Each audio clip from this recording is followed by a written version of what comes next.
Oi, gente, bora fazer um vídeo aqui rapidinho sobre a BNCC, né? E sobre a postura do professor especialista, do professor cristão, do professor que pesquisa, do professor pesquisador, a respeito dessa base. Bom, em primeiro lugar, a BNCC significa, eu vou fazer a colinha aqui para ficar bem claro para vocês, né?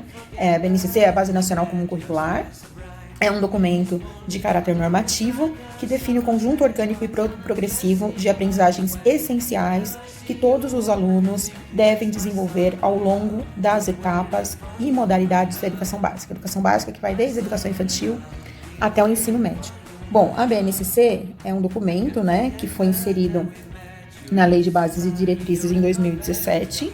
E aqui na Lei 9.394/96 diz o seguinte: a critério dos sistemas de ensino, poderá ser composto itinerário formativo integrado, que se traduz na composição de componentes curriculares da Base Comum Curricular, BNCC, e dos itinerários formativos, considerando os incisos 1º e 4º do caput. O que diz esses incisos, né, 1 e 4? Já vou passar para vocês. Bom, o inciso 1 significa a consolidação e aprofundamento dos conhecimentos adquiridos ao ensino fundamental, possibilitando o prosseguimento de estudos, e o 4º, a compreensão dos fundamentos científicos tecnológicos dos processos produtivos relacionado à teoria com a prática no ensino de cada disciplina. Bom, então aqui deu para vocês terem uma base a respeito do que é a BNCC, do que é a base, de que ela está inserida numa lei. Então, se ela está inserida numa lei, ela torna-se uma norma. E aqui na lei diz que fica a critério dos sistemas de ensino.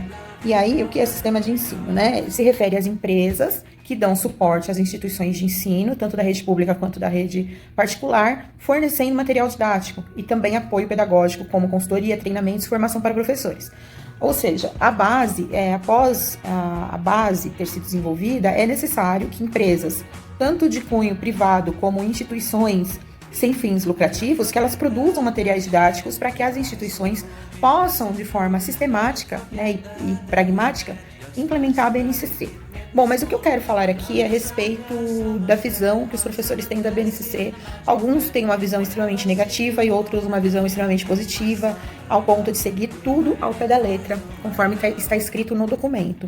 E a gente precisa ser muito sensato, mesmo quando se trata de leis, porque nem toda lei ela é boa, né, para o indivíduo, né? Então a gente precisa ter como se diz, uma percepção a respeito daquilo que está nos sendo imposto e buscar refletir e questionar se realmente aquilo é bom.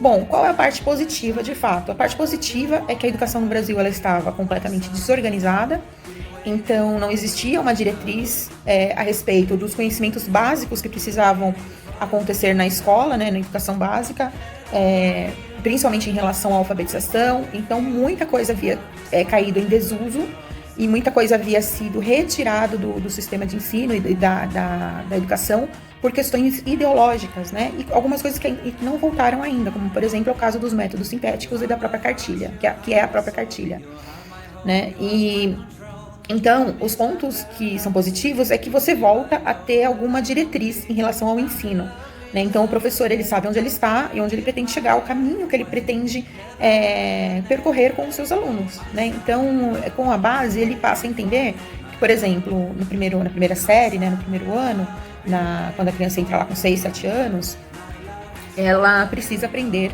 a ler e a escrever, ela precisa se apropriar, né, da escrita, ela precisa aprender a falar bem, escrever bem, ela precisa aprender a calcular, né, a matemática básica, né, a aritmética, né, ela precisa aprender as 4 operações.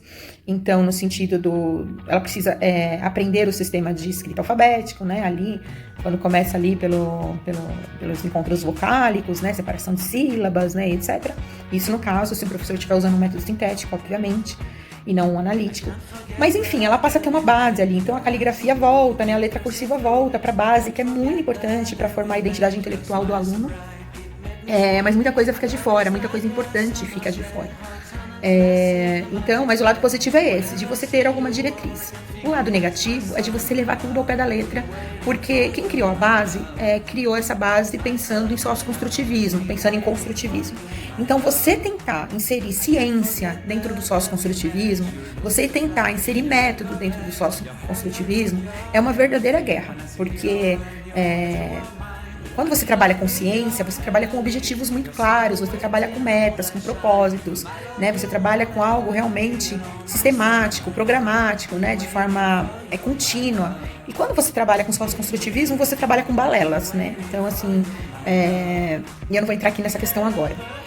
Então é o seguinte, então o professor ele tem que questionar. E assim, no YouTube a gente encontra muitos vídeos ensinando as pessoas, alguns mini cursos, alguns cursos ensinando as pessoas a lidar com a BNCC. Alguns cursos são muito bons, são muito produtivos, mas algumas coisas que esses professores socioconstrutivistas ou construtivistas passam, como vocês sabem, eu sou uma professora clássica, eu busco apoiar os professores clássicos, os professores cristãos, né? Então, por isso que eu sou crítica ao socioconstrutivismo. Mas enfim, então esses professores socioconstrutivistas, eles costumam dar algumas dicas a respeito do que está na base. Então, por exemplo, uma coisa muito interessante, uma amiga minha me passou outro dia um vídeo a respeito de trabalhar a letra maiúscula e minúscula na letra cursiva. E a professora, eu identifiquei imediatamente que ela era uma socioconstrutivista, e aí ela ensinava a trabalhar a letra cursiva, né, na folha pautada. Em determinado momento, ela diz o seguinte, que esse trabalho deve ser feito sem repetição, né? Só que hoje a gente já sabe, isso provado pela ciência, pela neurociência, que é uma ciência baseada na medicina, que na biologia, né, na neurologia, na psicologia, a gente já sabe, na fisiologia, a gente já sabe hoje que o cérebro, ele aprende por intermédio da repetição, né? Um exemplo básico disso é quando a criança aprende a andar de bicicleta, ela aprende da menor para a maior parte, e num processo repetitivo, até que ela consegue alcançar o seu objetivo, que é o equilíbrio, para ela poder andar de bicicleta, sem rodinha, sem o apoio dos pais, etc. E aí, quando ela vai crescendo, ela consegue até sair por aí, se tornar um ciclista, andar em grandes avenidas, viajar de bicicleta. Outro processo de repetição, muito simples, que depende da ação mecânica também, da repetição, é quando você aprende a dirigir. Então, por que os americanos, as crianças já com 14 anos, já começam a ter aula de autoescola? Porque quanto mais cedo você aprender, mais o seu cérebro consegue memorizar. E apesar do nosso cérebro ter uma plasticidade muito grande, né, quando a gente tem algum problema neurológico, algum problema, o cérebro ele busca um outro caminho para se reinventar, para aprender e para guardar informações. Mas, se você também não tiver nenhum problema, mas assim, quanto mais cedo você aproveitar as janelas do conhecimento, né, melhor será. Então, a fase infantil, a partir ali dos 4 anos, é uma janela excepcional, maravilhosa para que a criança desenvolva a escrita, que ela aprenda a ler, que ela aprenda a refletir, né? Então, no caso lá só voltando rapidinho da direção, da aprendizagem de aprender a dirigir, a pessoa precisa de uma série de conhecimentos que é de observação, de atenção, ao mesmo tempo que ela tá ligada no passageiro, no que ele fala, se ele tá com cinto, se ele não tá com cinto. Então, no trânsito, se o farol fechou, se alguém vai atravessar a rua, se o cachorro tá passando. Então, tudo isso depende de uma série de memórias, de uma aprendizagem a respeito das leis de trânsito, a respeito da própria prática, que é mecânica. Isso gera uma memória que aí a pessoa vai poder dirigir e conforme ela praticar, o hábito vai fazer dela uma excelente motorista. Mas tudo isso, ela precisa seguir lá atrás fundamentos e princípios, né, científicos, ela precisa ser educada para se tornar um motorista, a mesma coisa é o ciclista. E a mesma coisa é a ciência da escrita, né, a mesma coisa é a escrita, você precisa treinar para você se aperfeiçoar. Para você se apropriar da escrita, não basta só a leitura. E também não adianta você entrar já em textos complexos com as crianças pequenas, você tem que começar da menor parte, porque a língua portuguesa, ela é aprendida de forma lógica. Você começa pela alfabetização, juntamente com a ortografia, depois você entra na fonética, na semântica, na morfologia, depois na sintaxe, para depois entrar na estilística. Aqui eu tô resumindo, tá? De forma bem grossa. Mas, assim, existe uma lógica. E se você perder algum pedacinho dessa lógica, você para no meio do caminho e para de compreender a língua portuguesa. E, assim, para você se tornar uma pessoa que tem competência na língua portuguesa, conquistar competência na escrita, você precisa desenvolver uma série de habilidades relacionadas, né? E são essas habilidades que a gente aprende quando a gente é criança. E é por meio do treinamento. Então, quando eu vi aquela professora falando, olha, não tem repetição, eu fiquei preocupada, eu falei, nossa, ela tá ensinando as pessoas a trabalharem com a BNCC, isso é importante, isso é positivo, mas ela não está seguindo a ciência, ela está seguindo uma opinião socioconstrutivista, e é isso que prejudica os professores e os alunos, de você não procurar seguir a ciência. Então, assim, gente, quando vocês pegarem esses vídeos da internet, do YouTube, sobre a base, procurem questionar se aquele caminho que aquele professor está seguindo é o correto. Porque a língua escrita, a linguagem escrita, ela é uma invenção do homem. E se ela é uma tecnologia, se ela foi inventada, existe uma técnica para que ela seja aprendida. Né? E para o cérebro fazer as sinapses, guardar a informação, para depois no futuro você ter essa base, né, esse armazém de palavras, esse armazém de informações de forma automática, você precisa ter guardado isso na sua memória, né? E isso são etapas que você precisa percorrer e alcançar, habilidades que você precisa desenvolver de forma mecânica para o seu cérebro guardar essa informação. Então, a cada exercício que você aprende em sala de aula, você precisa repetir isso com a criança pelo menos 3 vezes e de várias formas, né? Incluindo a lição de casa, para que ela memorize. Então, assim, gente, a BNCC é joia, nem tudo que tá lá é bom, a gente precisa saber filtrar, mas no geral é um caminho para quem não tinha nada. No Brasil, a gente não tinha mais um currículo estruturado. Beleza, já tá ótimo. E aí é óbvio que os professores em cada estado, em cada cidade, precisam incluir ali as regionalidades, né, os conhecimentos regionais que faltam na base, porque a base é uma base nacional. Então, são as escolas, os municípios que têm que se preocupar com os conhecimentos regionais, principalmente voltados para a história da cidade, né, do município e tudo mais, que as crianças precisam também aprender esses conhecimentos. Mas, de forma geral, ela é legal. Mas quando você vai aplicar, você precisa se basear na ciência. E a neurociência já demonstrou que a educação antiga, que vem lá a partir dos gregos, que passa pelos padres na era medieval, depois que passa pela era moderna, que se chama educação clássica, que se chama abordagem tradicional de forma técnica, é a melhor forma de ensinar. Quando você ensina por meio dos métodos sintéticos, por meio da soletração, por meio da silabação, por meio da gramática, por meio da repetição, que é a memória. Isso não é decoreba.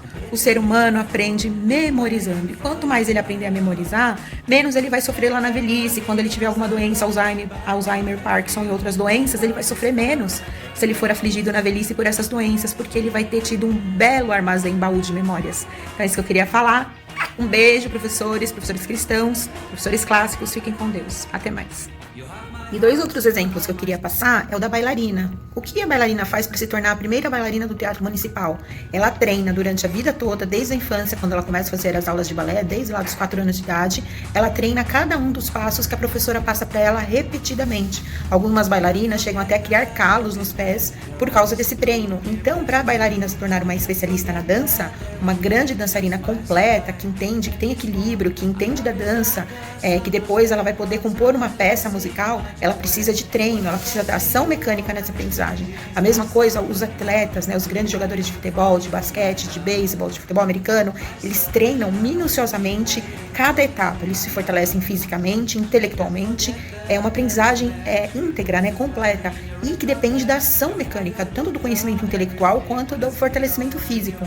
Então, sem esses conhecimentos de forma íntegra e completa, a pessoa não chega a obter sucesso. Se ela não desenvolver habilidades individuais, ela não vai alcançar a competência naquela área de conhecimento.